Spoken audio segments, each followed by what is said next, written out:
These days, it can be hard to trust the media. What's true, what's fake, and who is behind the message? I'm a freelance journalist and videographer who has spent years studying the media. Now I'm taking a look at what local, regional, and national news stories mean to us here in North Central Washington. I'm Dominick Bonny, and this is Common Sense. Hello and welcome to Common Sense. This week I want to showcase the recovery story of Jessica Poulos of Moses Lake. Jessica, putting it lightly, has had a rough go of it. She's a mother of three who just last week celebrated her third year being completely free of drugs and alcohol. And that might not sound like a big deal to you, but once you learn a little bit more about her backstory, I think you will agree with me that it is a very big deal indeed. My name is Jessica Poulos, and I'm from Moses Lake, Washington, and I'm 36 years old, and I've been clean since February 10th, 2018. And my addiction started for me where I remember specifically around age 15, and I was drinking with friends. It actually started where there was alcohol available in the home, and I started smoking marijuana, which I've identified marijuana as my drug of choice. That's where I really felt the escape I was wanting for using drugs, to escape from the reality of my life. So that's kind of, I think, where my addiction started. I do feel like maybe it was before that, because I grew up with my mom as an alcoholic, and her having like drug addiction problems. I just know her drug of choice was alcohol. So I feel like it was conditioned probably at an earlier age.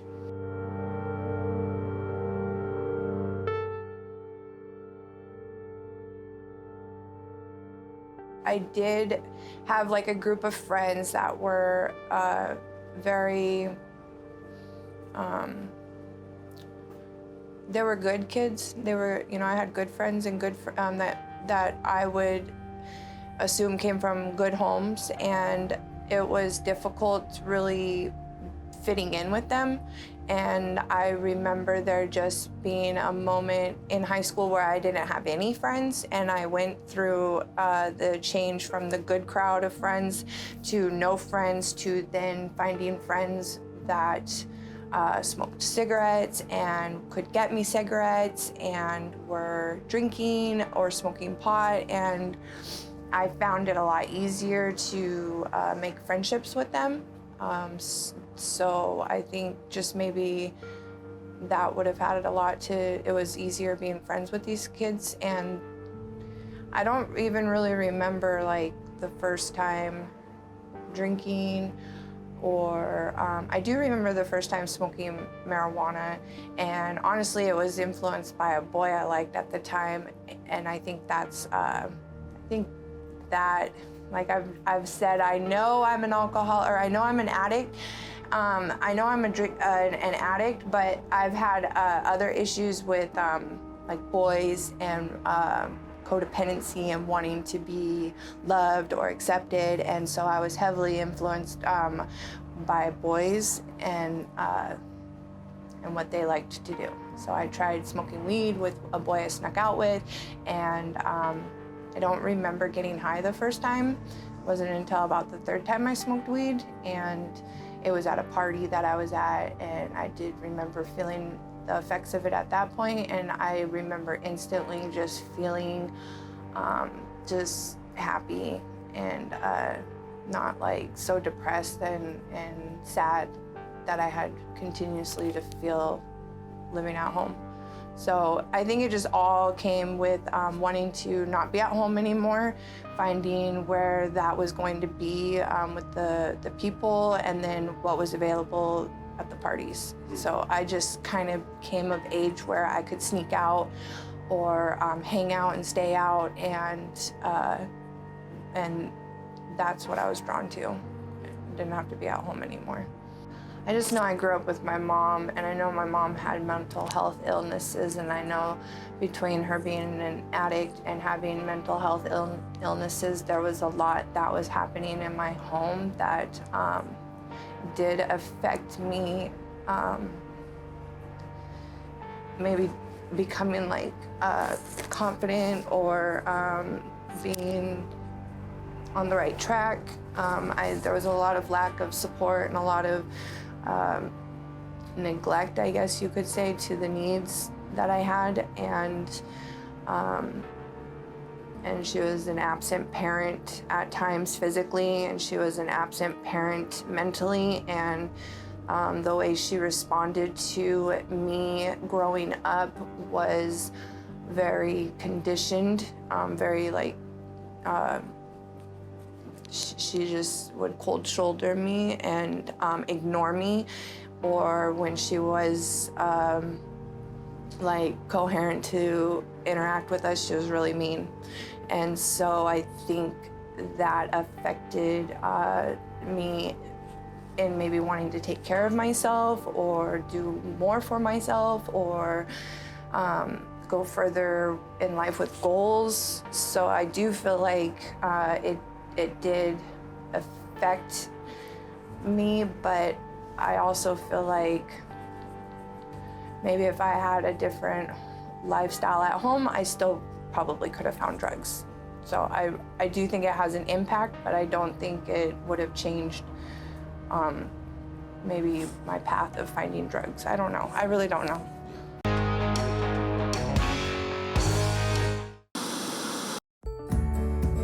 Having a relationship with your pediatrician is so important. Feeling that sense of trust, that is priceless. I tell everybody about CBCH. I love it there. When I make an appointment, I don't have to take an entire day off.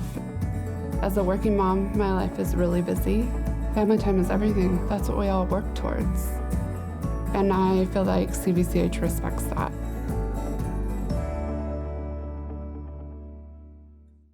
Yahoo, Wenatchee Valley! Super Sale has begun. Savings up to 50% off quality brands such as Joseph, Tribal, Karen Kane, Nick and Zoe, Habitat, French Dressing, selected sweaters, tunics, jackets, jeans, handbags, wallets, jewelry, boots, etc., etc. Freshen your wardrobe. Help us make room for all the new spring fashions. Comfy and cute styles will be shipping soon. Collins and Brighton have a darling heart necklace as a gift with the Brighton purchase of $100 or more. Thank you for shopping local at Collins, where fun meets fashion in downtown Wenatchee. When you call Dick's Heating and Air Conditioning, you get 35 years of experience and customer service in the Wenatchee Valley. Dick's friendly staff strongly believe in repairing before replacing and service all major brands of HVAC units. Dick's Heating and Air Conditioning is your local, independent, trained comfort specialists, proudly serving all of North Central Washington. Call 884-6444 today. Highlander Grill and Golf Course is known as one of the finest wedding venues in the Wenatchee area. You do not have to be a member to come to Highlander. Highlander Golf Course offers a first-class backdrop for your wedding day. Our friendly professional staff will ensure your wedding and reception is picture perfect, from every moment leading up to the I do's to when the lights go down at the end of your reception. Hi, I'm Shalane, site coordinator for Highlander Grill. Give me a call to schedule your event today.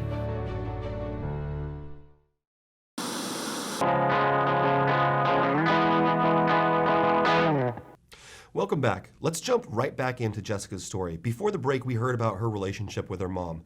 Now we will learn about the next major relationship in her life. What some of us take for granted is being able to build and maintain healthy relationships. But for people like Jessica, that's not a given. Positive, healthy relationships can push you to be a better person. But the converse is also true. Toxic relationships with people who don't have your best interests at heart can drag you down and keep you down. Let's take a look. So I moved away from Moses Lake shortly after high school. I think it was a couple years after high school. And what happened was my mom's addiction really started to get to a point that maybe to other outside people, they were concerned, because I just remember coming home from being with my friends or whatever, and there was a bunch of family that was there that didn't live in town, that we didn't see. It was alarming why they were here, and they were letting us know that we needed to pack and that we were going to go live with our dad.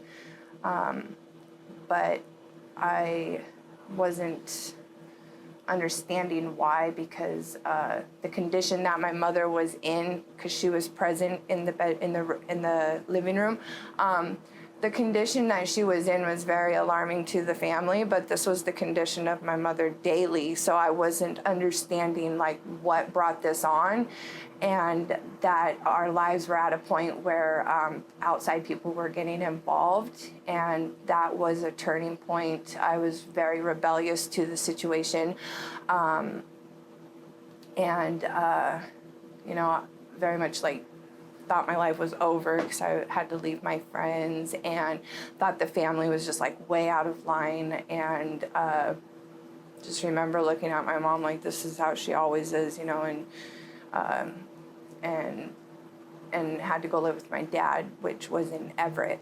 And when I moved away, my dad provided a safe home, and there was a lot of consistency and routine and support, and it was a nice place to, he was very nurturing, and I did quickly adapt to that, and I liked it. It was comfortable, but eventually, I think on monthly basis, I went to Moses Lake to still hang out with friends, and I'd go down there for a weekend, stay with friends, and stay with a guy that I was like pretty much in love with since 7th grade, who is actually the father of my children, and I would stay with him, and we would party, and then I'd go back up to Everett. Well, one of the times I just went back up to Everett and said, I don't want to live here anymore, and I'm going to pack my things and move in with my boyfriend, and I did that. My dad knew I was pretty much a young adult and wasn't going to stand in the way of that, but I think it really crushed him. But it was a good home. I remember they wanted to be involved with situations that were happening, and they wanted to like sit down and communicate and talk, and I remember like me and my sister basically laughing at them because we weren't familiar with that, and we used to mock their family meetings, and it wasn't until much later and still that I realized I really needed what they were providing, and that I kind of took that for granted. I moved in with my boyfriend, and I think I was about 24, and this wasn't the first time using cocaine, but this was now using cocaine, which quickly developed to crack on a daily basis. In a 2-year time frame, I think I ended up with like 6 to 7 felonies, 4 of them within a month, and started going in and out of jail. And then I remember, I don't know if it was a sentencing or somehow I ended up where they wanted to put me in treatment for the first time. And I went to a 30-day treatment, and I left that treatment center before I had gone into treatment. They had me in jail. I was out for a week. I was with my boyfriend, and then I went to treatment for 30 days, and I ended up pregnant with my first son. My boyfriend said he didn't know if it was his or if he loved me or anything like that. And so I was back at my mom's house, and I was living at my mom's house under conditions, and my mom was very unsupportive. She told me I was going to ruin the baby's life and didn't want nothing to do with me or the baby. And that was the first time where I kind of was realizing that I needed to do something for myself. I was pretty scared, and I was pretty upset because I knew the baby was his, and we had already been together for probably about like 6 years off and on from, in high school when I was a junior to as I moved away, and then up to this point. So I kept the baby. I wanted to keep my baby, and I started to kind of get on my feet. I stayed clean through the whole pregnancy. I got a job. I had some help with getting a vehicle, and I got a little apartment, and I was really, really happy. At this point, I was happy with these, with the changes I was making, and kind of felt like, I didn't really need them anyways, kind of thing. And it's kind of a pattern where I would get on my feet, and then my boyfriend would come back, and I was happy for him to come back and want to be a part of the life that I was building and be with our baby. So I let him move into my apartment, and he had been struggling with he's an addict, so he had been struggling with his drug addiction, and at this point, I didn't know that it had gone from using cocaine together to him being addicted to pills. And so I wasn't very aware of what that was, but I was just glad he was back. And then I had my baby, and it was an emergency C-section, and I was given pain pills for the surgery. And I just remember him like explaining to me that there was a way we could use the pills and get high off of them. And so I was like, yeah, let's do that. And I quickly became addicted to pills. I ended up pregnant with my second son when my first son was only 3 months old. So I have now developed an addiction to pills, and I got a 3-month-old baby, and I'm pregnant again. And I was in denial about that pregnancy for about 6 months, and I did use the opiates through his pregnancy, and was pretty terrified to have him, and wasn't sure what kind of condition he was going to be in. It was really scary. And I had my second son, and I continued to use pills after his birth, and because I had another C-section, and I was already dependent on these pills, and so now my babies were just under a year and a new baby, and for about another year or so, I stayed dependent on pills, and that turned into using morphine, using needles, and using heroin, and into my addiction with heroin. And now my babies were like 2 years old and a year old. I was not okay. I was scared because I didn't like using the needles. It broke my heart that I had these babies to take care of. Like, my babies were the first time I ever really wanted to be a better person. Honestly, from way back in high school, even before using the drugs, I didn't believe in myself. I didn't see a lot for myself, and almost pretty much gave up on myself, and was okay just being, like, in my words, a loser. And so after having my babies, they were the first time in my life where I was like, I want to try to be something better than what I am and what I'm doing. But it was hard because I really did love their dad, and he was into drugs, and he was the first person that I felt like paid attention to me and cared for me. And there was an escape in him where he stayed where I had moved in. That was a place that my mom couldn't just show up at comfortably and be there to interfere or anything. So it was like this place where my mom couldn't get to me, and I really liked that. And so I was now, for the first time in my life, really torn between being aware of my drug addiction, my children, and their dad. And this was like these paths that I wanted them all to start, kind of fitting together, and I didn't like having those decisions to make. And I started to really resent their dad at this point, and I had reached out for help. This time I do clearly remember reaching out for help and asked about a treatment center that I could go to where I could bring my children with me. At Washington Trust Bank, can't is a four-letter word. I think we should hire more people. Doc, I'm late for a meeting. I'm thinking of starting my own practice. Do it. Too much capital. We need a warehouse. I can't imagine how we do that. We should knock that wall down and expand. Do it.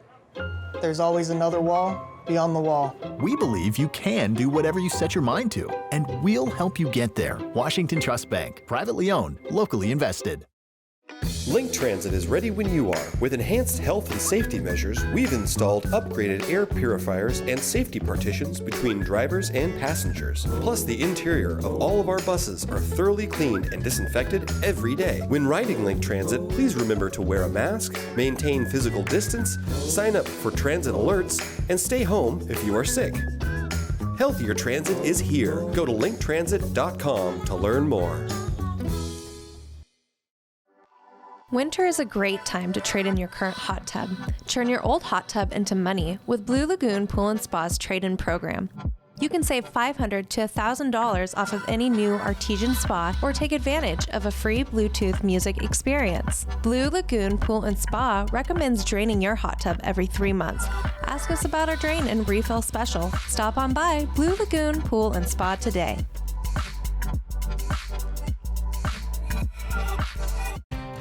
Merry Maids of Wenatchee has been professionally cleaning and sanitizing homes and businesses in North Central Washington since 1998. Merry Maids uses commercial-grade cleaners and viricides. Merry Maids has implemented additional safety and sanitation protocols. They are strictly following CDC guidelines for the safety of their clients and employees. For expert help with cleaning and sanitizing your home or business, call or look up Merry Maids of Wenatchee to schedule your free estimate today.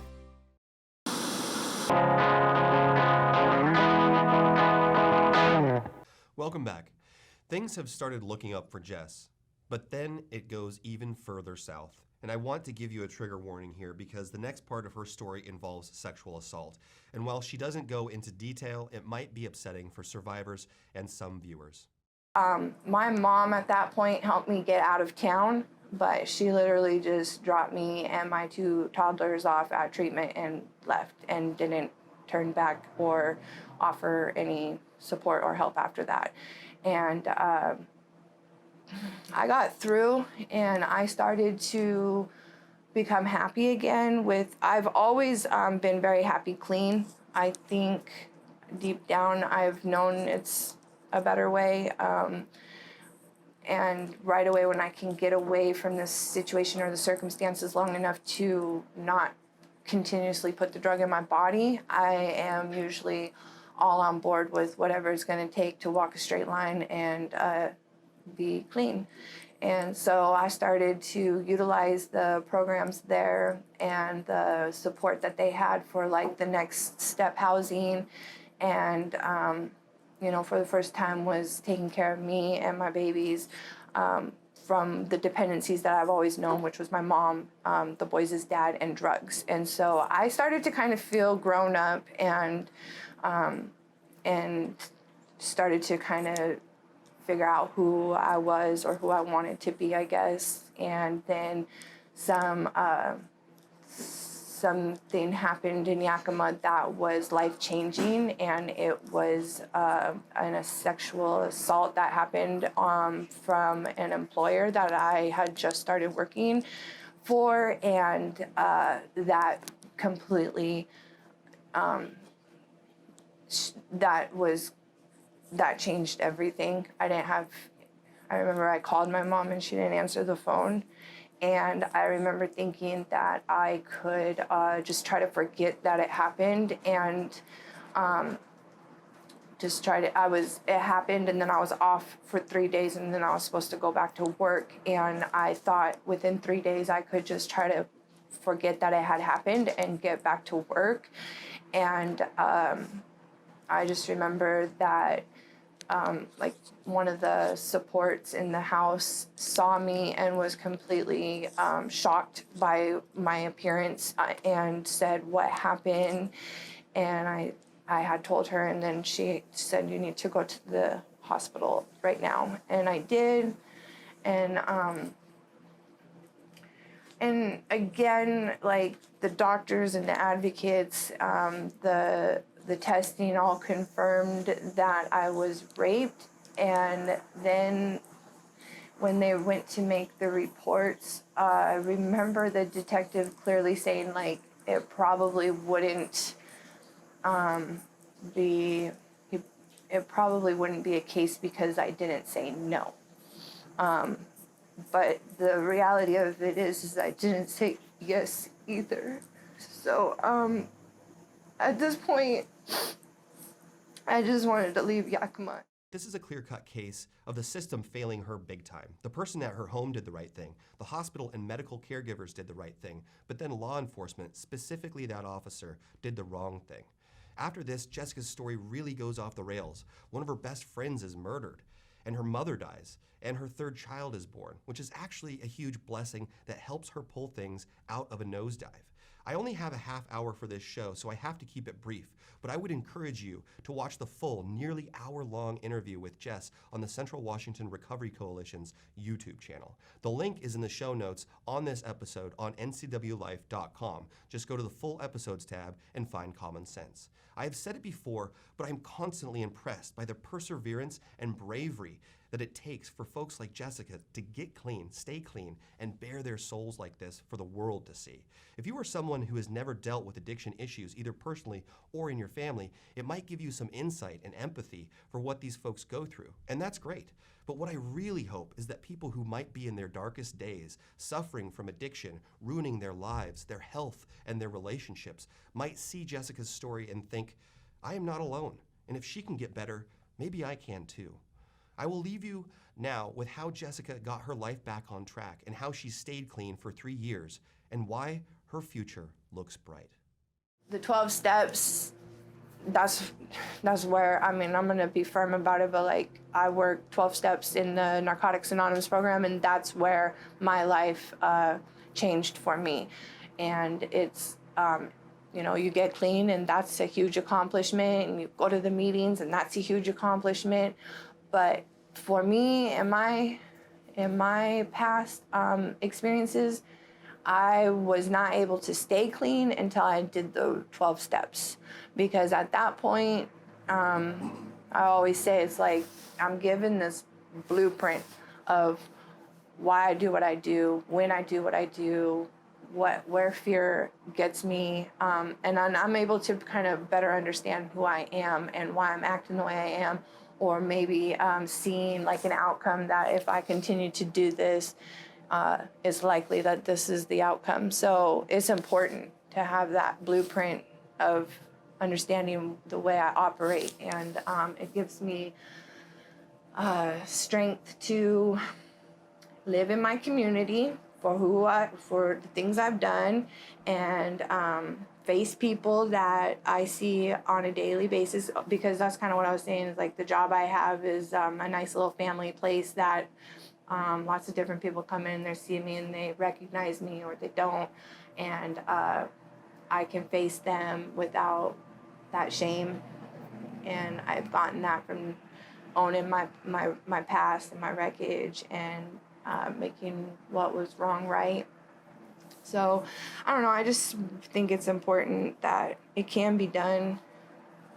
You know, it can be done where you can go back to a place where people say things about you and they know things about you, where there's not a lot there for you, and you can stay clean.